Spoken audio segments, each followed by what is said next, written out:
पक्ष मुंबई महानगरपालिकेचे गटनेते गणेश खंडकरजी, ऑक्युपेशन सर्टिफिकेटची जी कमिटी स्थापित केली होती त्यात ॲडव्होकेट सिद्धार्थ शर्मा, आर्किटेक्ट अरविंद नंदापूरकर हे दोघे होते.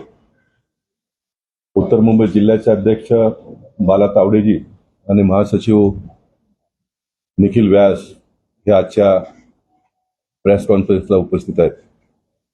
मी सर्वप्रथम गणेश खंडकरजींना मनापासून धन्यवाद देतो.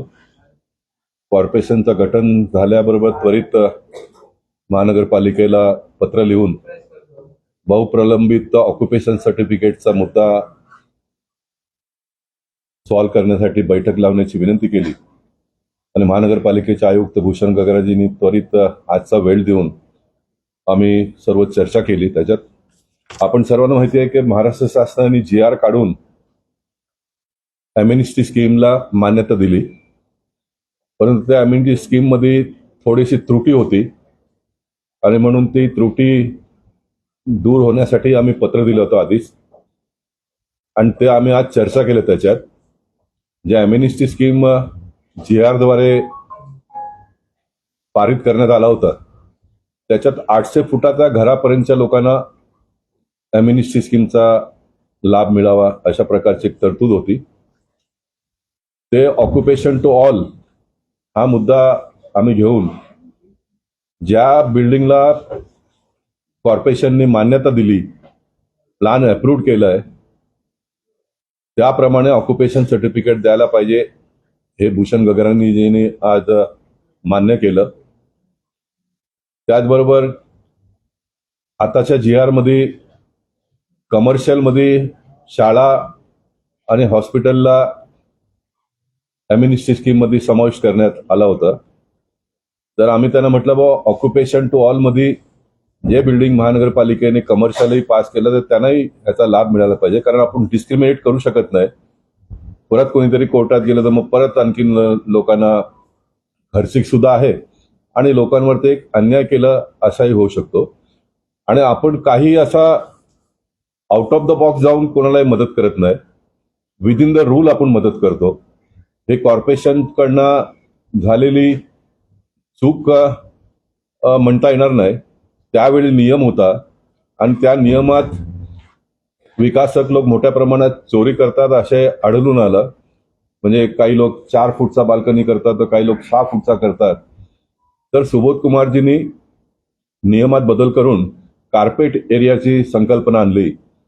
आता नियम कधी पण होतो का, एखादा नवीन कायदा आल्यानंतर जे काय बिल्डिंगला आपण मान्यता देतो त्याच्यावर ते लागू होतो.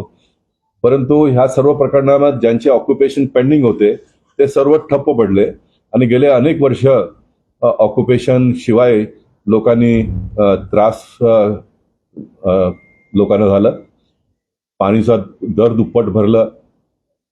ऑक्युपेशन सर्टिफिकेट नसल्यामुळे लोकांना बँकेतून लोन मिळत नव्हतं, किंवा एखाद्याला घर विकायचं असेल तर त्याला जो मार्केट रेट आहे तोही मिळत नव्हता ऑक्युपेशन सर्टिफिकेट नसल्यामुळे. तर एक फार मोठा मुंबई शहरातल्या लोकांचा पेंडिंग प्रॉब्लेम सॉल्व्ह करण्यामध्ये भारतीय जनता पक्षाला यश आला. या कामात महाराष्ट्राचे मुख्यमंत्री देवेंद्र फडणवीसजींनी अनेक वेळा फोन केला गगराजींना, एकनाथ शिंदेजींनी प्रयत्न केला. महाराष्ट्र विधानसभेमध्ये आपण लोकांनी पाहिलं असेल, त्यांनी GRला मान्यता देऊन त्यांनी खूप परिश्रम घेतलं. आशिष शेलार जे आपले पालकमंत्री आणि मंगल प्रभातजी या दोघांनीही आपापली भूमिका बजावली.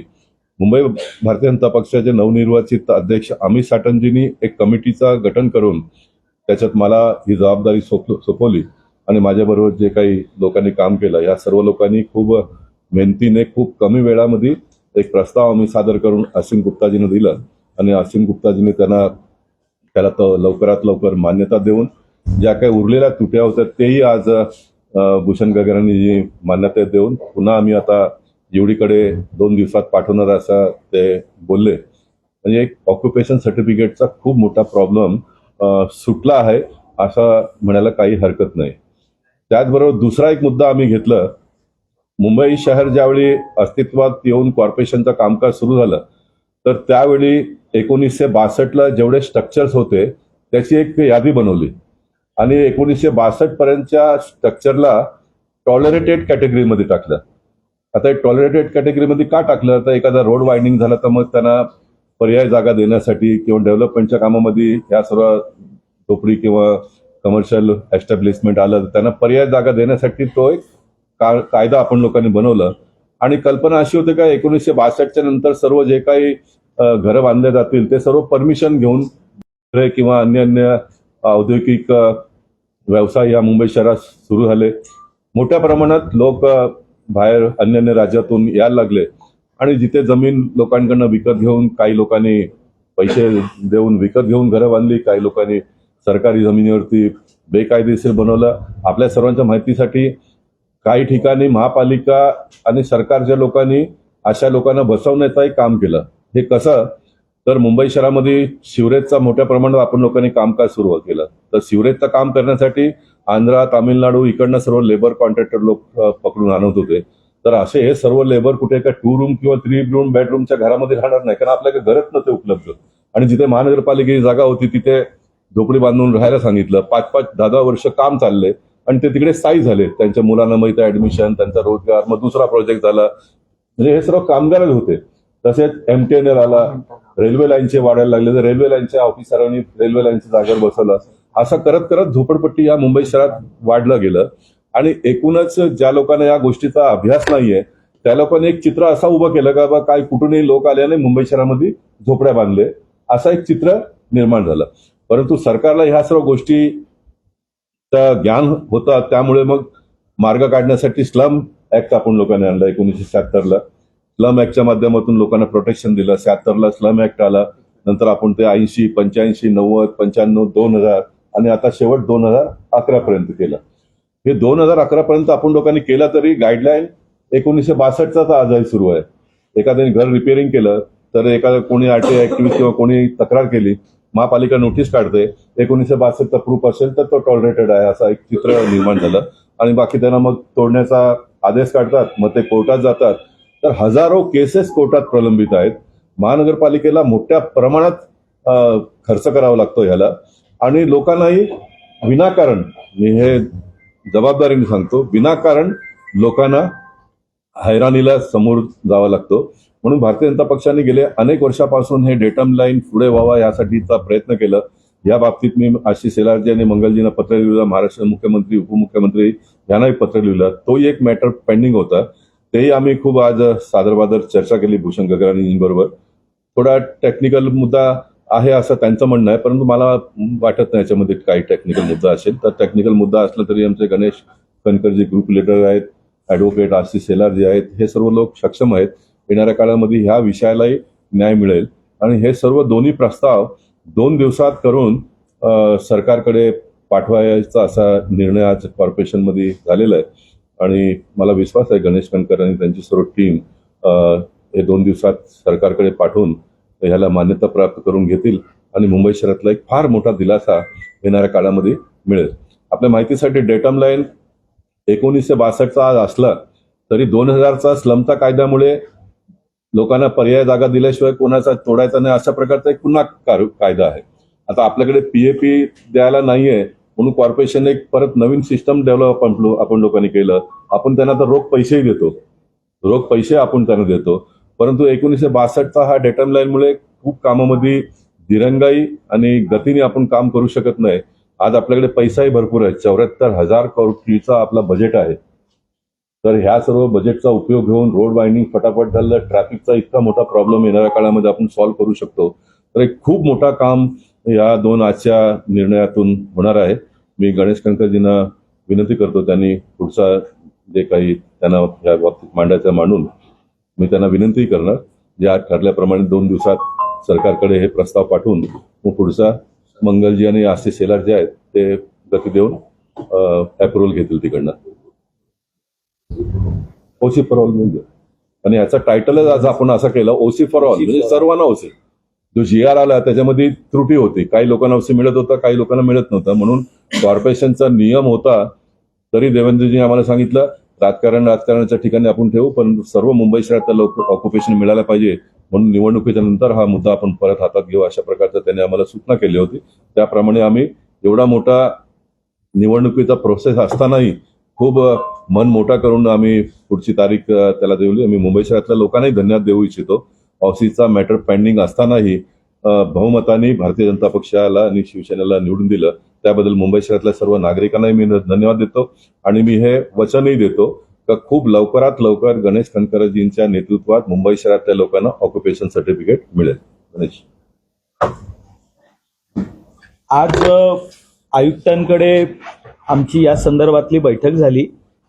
या विषयाचा माननीय आमचे माजी खासदार ज्येष्ठ नेते गोपाळ शेट्टीजी हे गेल्या अनेक वर्षांपासून विविध स्तरांवरती याचा आवाज उठवत होते.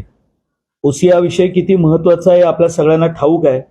आणि यामुळे विशेषतः मध्यमवर्गीय कुटुंबांना ज्या इमारतीमध्ये राहतायत, अनेक वेळेला काही त्रुटी राहून गेल्या, बिल्डर्सने काही भाग त्यावेळेला शिल्लक ठेवले असतील, काही बदल झाले असतील, पण ओसी नसल्यामुळे जे काही त्रास किंवा रिडेव्हलपमेंटला जात असताना जे काही विषय पेंडिंग राहत होते त्यासाठी ते सातत्याने त्या बाबतीत आवाज उठवत होते.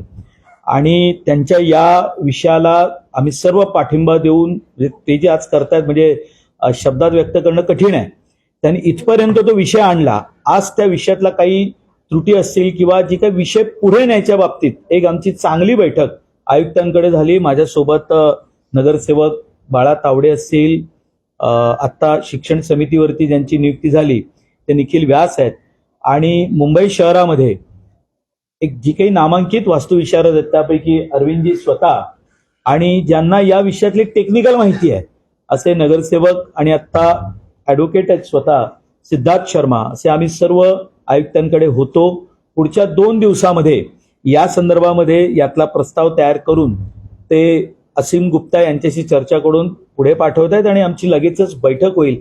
जसं माननीय गोपाळ शेट्टीजी आमचे ज्येष्ठ नेते आहेत त्यांनी सांगितलं, ओसी फॉर ऑल हा जो काही आमचा विषय आणि एक मोहीम घेऊन ते चालतायत त्या बाबतीत लवकरात लवकर निर्णय होईल या विषयापर्यंत आम्ही पोहोचलेलो आहोत. त्याबद्दल मी त्यांचं अभिनंदनही करतो. आणि ह्यातलं जो काही पाठपुरावा आहे हा भारतीय जनता पक्षाचा गट म्हणून आम्ही या ठिकाणी सातत्याने करत राहू. त्याच्यात एक मुद्दा राहून गेला फार महत्वाचा. 1962च्या डेटम लाईन मुळे किती मोठा गोंधळ ह्या मुंबई शहरामध्ये निर्माण झाला. तर सुकला कंपाऊंडचा विषय आपल्याला माहिती आहे, अनेक पत्रकारांनी त्याच्यात साथ दिली आम्हाला. सुकला कंपाऊंड ही प्रायव्हेट प्रॉपर्टी. सुकला कंपाऊंड सुकला नावाच्या व्यक्तीने पाटील परिवाराकडनं घेऊन 40 वर्षापूर्वी वसाहत निर्माण केलं. असेसमेंट टॅक्स भरतात ते लोक. मुंबई महानगरपालिकेने गुमास्ता लायसन्स दिलाय छोट्या छोट्या व्यावसायिक लोकांना. परंतु एका नवीन विकासकांनी जागा विकत घेतली. त्याला माहिती होतं स्लम डिक्लेअर सुद्धा नाहीये आणि 1962चा यांच्याकडे प्रूफ नाहीये. महापालिकेला तक्रार करून कोर्ट कचेरी करून पहिल्या फेज मधल्या 180 घरं त्यांनी तोडले. बाकी आता 300 आहेत सुकला कंपाऊंड मध्ये. तर इतका मोठा अन्याय ह्या मुंबई शहरामध्ये सुकला कंपाऊंडच्या माध्यमातून झालेला आहे. आणि हे डेटम लाईन जर आपण लोकांनी 2000 पर्यंत केलं तर हे येणाऱ्या काळामध्ये कुठलाही विकासक किंवा कुठलाही धनाढ्य माणूस अशा प्रकारचा प्रयत्न करून लोकांना बेटीस धरणार नाही, इतका मोठा हा विषय आहे. माझा एक प्रश्न आहे. आपण चांगला मुद्दा मांडला ओसीच्या बाबतीत. ओसीमध्ये असे 2 प्रकार आहेत, पाटली ओसी आणि बोलली ओसी. हो, पाटली ओसीला जेव्हा आपण घेतो तेव्हा फॅमिलीची परमिशन म्हणा, लाईट म्हणा, काय मिळत नाही, लोक राहायला जातात. म्हणजे काय झालं तर जबाबदार कोण? त्याबद्दल तुम्ही काय पुढे काय बोलणार आहात का? पाटली ओसीचा कॉर्पोरेशनमध्ये एक व्यवस्थाच आहे. त्याचा कारण मी असं तुम्हाला सांगेन, कारण रिडेव्हलपमेंटच्या प्रॉपर्टी असो किंवा नवीन असो, आता कमर्शियल खाली ग्राउंड प्लस 1 मध्ये होतो किंवा रिडेव्हलपमेंटच्या बाबतीत जे जुने रेसिडेंट्स लोक आहेत त्यांना ताबडतोब ऑक्युपेशन घेऊन पर्याय जागा द्यायला पाहिजे म्हणून काही विकासक लोक प्रयत्नही करतात. आणि म्हणून पार्टली ऑक्युपेशन देण्याचा एक नियमच आहे आणि तो नियमाच्या आधारेच होत असतो. पण काही विकासकांनी मग पार्टली ऑक्युपेशन घेऊन पुढचा सोडून दिलाय, हे तुमच्या लक्षात बरोबर आला तो विषय. नक्कीच भारतीय जनता पक्षाला आता मुंबई शहरातल्या लोकांनी निवडून दिलेलं आहे. तर मुंबई शहरातला टॅक्स पेयर हा आमच्यासाठी प्राधान्य राहील. विकासक तो काम करतो, लोकांना घर बांधून देतो, पैसा घेतो, त्याचा प्रॉफिट करतो, त्यांनी त्याचं काम करावं.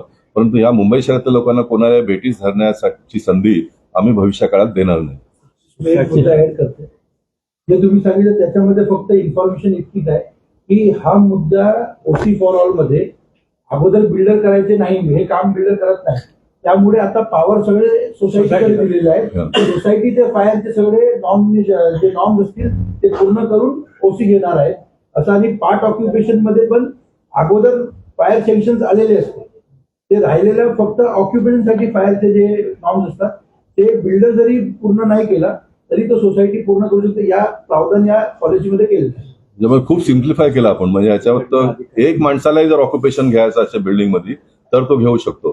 त्यांनी स्वतःची जागा मापायची, पैसे भरायचे कॉर्पोरेशनला, रसीद घ्यायचा, तो मोकळा झाला. नंतर मग कॉर्पोरेशनची जबाबदारी.